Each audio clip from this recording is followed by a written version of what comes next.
This video will contain spoilers. I know it's been out for a while in the UK. I just haven't been. I didn't watch it until now because there were other things that were out, and I thought that I'm best off prioritizing those because they won't be in the cinema as long as this is. Even though it's we're in the post 2017 era, like no one is going to be fucking watching it. Uh, anyway, Ghostbusters: Frozen Empire, universally negative ratings, directed by Gil Keenan. I watched it in the cinema.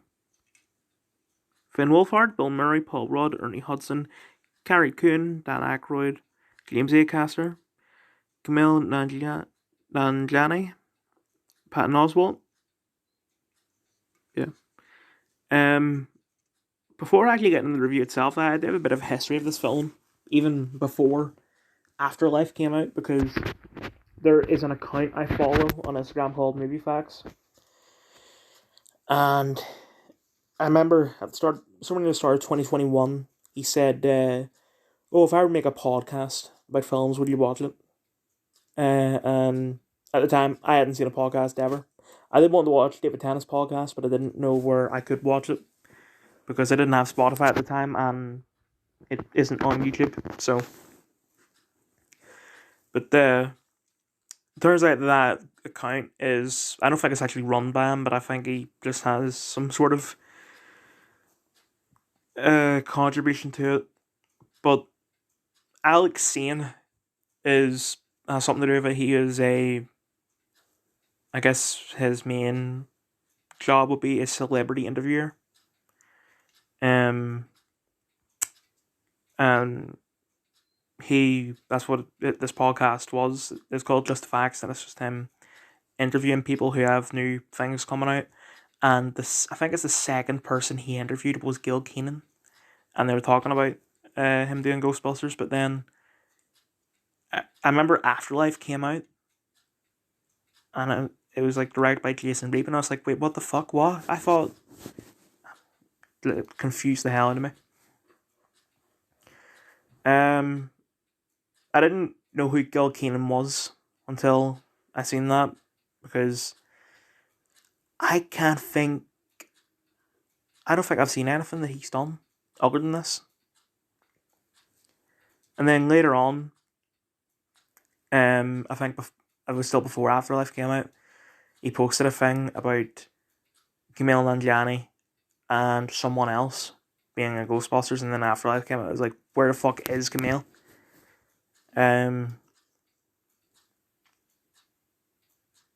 So I guess Gil and Alex are just that close that like Gil told him what he was planning on doing for this or something. I don't know.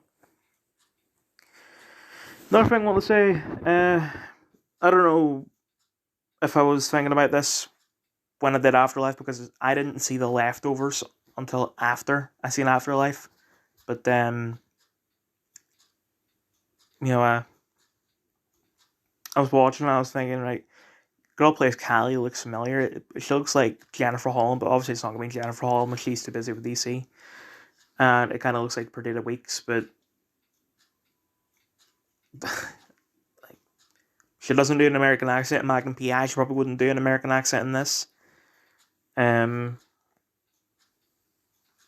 but the credits came around, and usually I go on my phone during the credits because there is a mid-credit scene in this. But I didn't go on it because it was nearly dead, so I just had to watch the credits. So I was like, what the fuck? Carrie Coon did this, like, leftovers? Dark Knight, fucking Gone Girl, Carrie Coon, apparently. So, as for the actual film itself, it's better than the trailer makes it out to be. I need to blow my nose. Second, hold on. Sorry about that. So, because I put this off for a bit so I could watch the other things, when I was watching the other things, I would have played the trailer for this quite a lot, and also because I go to the Omniplex, they have a subscription called OmniPass where, you pay $10 a month, you get to see every film for free, which is why I see so many in cinema. And they always, before every single film, they play an ad for it. And when I started going to the cinema a lot, it used to be, play clips from like Barbie, Indiana Jones, Oppenheimer. But now they've replaced it a while back, and there's like two clips from Ghostbusters that are in the ad, including a line of dialogue. Oh well, it's not really dialogue, but they use audio from Ghostbusters. But the thing is, I nearly forgot to mention this, but those cringe scenes, or well, one of the cringe scenes from the trailer, the one where they're in the mayor's office, and Paul Rudd is like, overruled on your decision to shut down the Ghostbusters. They got rid of that. Like, that isn't in the film. There is a scene in the mayor's office, but that line and Finn Wolfhard saying sustained, not in it. But the one where he says the Callie, like, oh, I'm a Ghostbuster, and guess what? Busting makes me feel good. They kept that in. I mean, based on Callie's reaction, they knew it was cringe, but they still decided to keep it in. I mean, maybe they're going for like a cringe comedy thing, but it just, I don't think Ghostbusters is the kind of, like, we don't go to Ghostbusters films for cringe comedy. We go for Ghostbusters for just comedy. Anyway, so that's what I mean by it's not as bad as the trailer makes it seem. Probably because people, reacted very badly to the trailer and they cut some things out. There are things in it that aren't in the trailer that are cringe, but it's whatever. Maybe I just don't like the scenes in the trailer because I've seen them so many times. But I don't know. The villain, even though because of how the film works, there isn't much of him. I think it's a him. People would say that it's a bad thing. I wouldn't it wasn't done well, but I get what they're trying to do. Although the thing is that fucking Phoebe, there's like a subplot of Phoebe speaking to a ghost called Melody, and it kind of, the way it's like film, like the cinematography and the acting between McKenna Grace and Emily Allen Lind, like, it makes it seem like they're gonna date, and because we're talking about children here, I'm not comfortable with it. Also, nothing ended up happening, but just, if the intention was for them to be really good friends, why is it so fucking steamy? Anyway. Actually, the character Melody is like, that's the whole thing of it, because I don't really get the whole mythology thing. I don't feel like they put enough thought into it, but the whole thing of it is that the